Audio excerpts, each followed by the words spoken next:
سامعین محترم اعزائے گرامی، اس فرقے کا آغاز کیسے ہوا،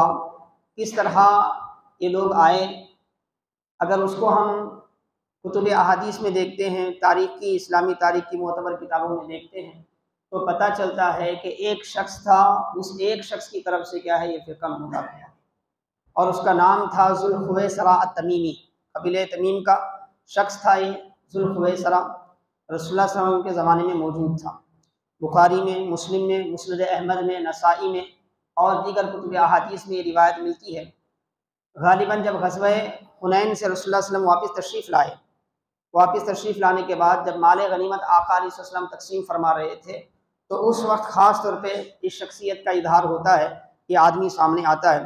حدیث پاک میں آتا ہے، امام بخاری نے روایت کیا اس کو، اور مشہور صحابی حضرت ابو سعید خدری رضی اللہ تعالیٰ عنہ راوی ہیں، وہ فرماتے ہیں رسول اللہ صلی اللہ علیہ وسلم غنیمت کا مال تقسیم فرما رہے تھے، وہ شخص رسول اللہ صلی اللہ علیہ وسلم کے سامنے آیا اور آ کر کہنے لگا اعدل یا رسول اللہ، اعدل یا محمد۔ بعض روایتوں میں یا محمد کے الفاظ ہیں، بعض روایتوں میں یا رسول اللہ کے الفاظ ہیں۔ وہ کہنے لگا کہ اے محمد صلی اللہ علیہ وسلم آپ انصاف کریں، اللہ کے رسول سے کہنے لگا کہ آپ انصاف کریں۔ یہ صحابہ کے اس ماحول میں انتہائی گستاخی اور بے باکی کا جملہ تھا، کیونکہ اللہ کے پیغمبر جو دنیا میں عدل قائم کرنے کے لیے آئے ہیں، ان سے کہنا کہ بھئی آپ انصاف کریں،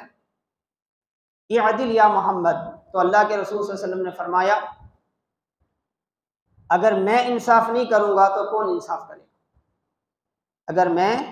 انصاف نہیں کروں گا تو کون انصاف کرے گا؟ میں تو انصاف قائم کرنے کے لیے آیا ہوں، اگر میں انصاف نہیں کرتا تو نامراد ہو جاتا۔ تو حضرت عمر فاروق رضی اللہ تعالیٰ عنہ موجود تھے۔ امام بخاری فرماتے ہیں آپ نے اللہ کے رسول سے فرمایا یا رسول اللہ مجھے اجازت دے، میں اس کی گردن اڑا دوں گا، میں اس کی گردن قلم کر دوں گا۔ تو حضرت عمر فاروق سے آقا علیہ السلام نے فرمایا دعو، چھوڑو، اس کے ساتھی ہوں گے یحقر احدکم صلاتہ مع صلاتہم وصیامہ مع صیامہم۔ تو رسول اللہ صلی اللہ علیہ وسلم نے کیا فرمایا؟ آقا علیہ السلام کو اللہ تبارک و تعالیٰ نے مستقبل کا علم عطا فرمایا ہے، اور امام بخاری نے اس روایت کو علامات النبوہ میں ذکر فرمایا، یعنی پیغمبر ہونے کی علامتوں میں سے ایک علامت یہ ہے کہ اللہ انہیں فیوچر کا علم عطا فرماتا ہے، جسے ہم اصطلاح میں غیب کا علم کہتے ہیں۔ بہت سے لوگوں کو اس پر اعتراض ہوتا ہے، تو آقا علیہ السلام نے فرمایا چھوڑو، اس کے ساتھی ہوں گے، معاملہ یہی ختم نہیں ہے، اس کے ساتھی ہوں گے، اور ان کی دینی کیفیت ایسی ہوگی، عبادت کا حال ایسا ہوگا۔ آقا علیہ السلام فرماتے ہیں کہ تم میں سے ہر کوئی اپنی نماز کو ان کی نماز کے سامنے، اپنے روزے کو ان کے روزے کے سامنے کم سمجھے گا، حقیر جانے گا۔ اور آپ کو معلوم ہے روئے زمین میں صحابہ کرام رضوان اللہ علیہم اجمعین جیسی عبادت کرنے والی کوئی جماعت نہیں ہے، ان سے زیادہ دین پر چلنے والی کوئی جماعت نہیں ہے، ان سے زیادہ اللہ اس کے رسول کی پیروی کرنے والی کوئی جماعت نہیں ہے، ان سے زیادہ اللہ سے ڈرنے والی کوئی جماعت نہیں ہے۔ پوری تاریخ میں کیا ہے،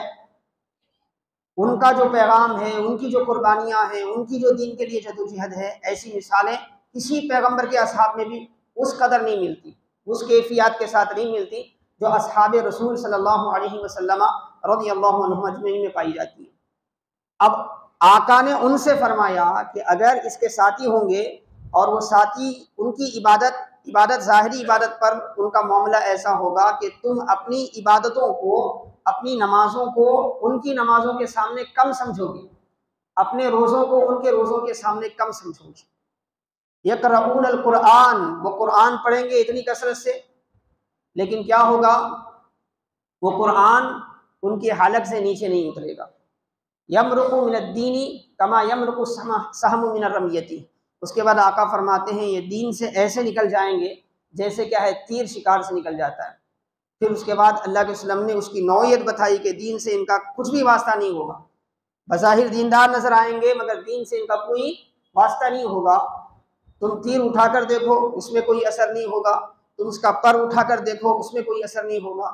پھر تفصیلاً آقا علیہ السلام نے ان کے انجام کی بھی خبر دی کہ بھئی انجام کیا ہوگا، انجام کیا ہوگا۔ حضرت ابو سعید خدری رضی اللہ تعالیٰ عنہ اس واقعے کے وقت بھی موجود تھے، بعد میں ان کا حضرت مولا کائنات رضی اللہ تعالیٰ عنہ کے ساتھ ان کی جنگ ہوئی، اور اس جنگ میں کیا ہے کثیر تعداد میں خوارج مارے گئے، اس میں بھی وہ موجود تھے۔ اور آپ نے فرمایا کہ میں نے لشکر اسلام کے ساتھ، مولا کائنات کے لشکر کے ساتھ، لشکر اسلام کے ساتھ موجود تھا، اور اللہ کے وسلم کی پیشن گوئی کے مطابق ہم نے ان سے قتال کیا، ان سے جنگ کیا۔ تو یہ پہلی فکر تھی پورے اسلامی معاشرے میں، پہلی فکر تھی جو بے ادبی بے باکی والی فکر تھی، جو گستاخی والی فکر تھی۔ ایک شخص اٹھتا ہے اور خود رسول اللہ صلی اللہ علیہ وسلم سے کہتا ہے کہ انصاف کرو،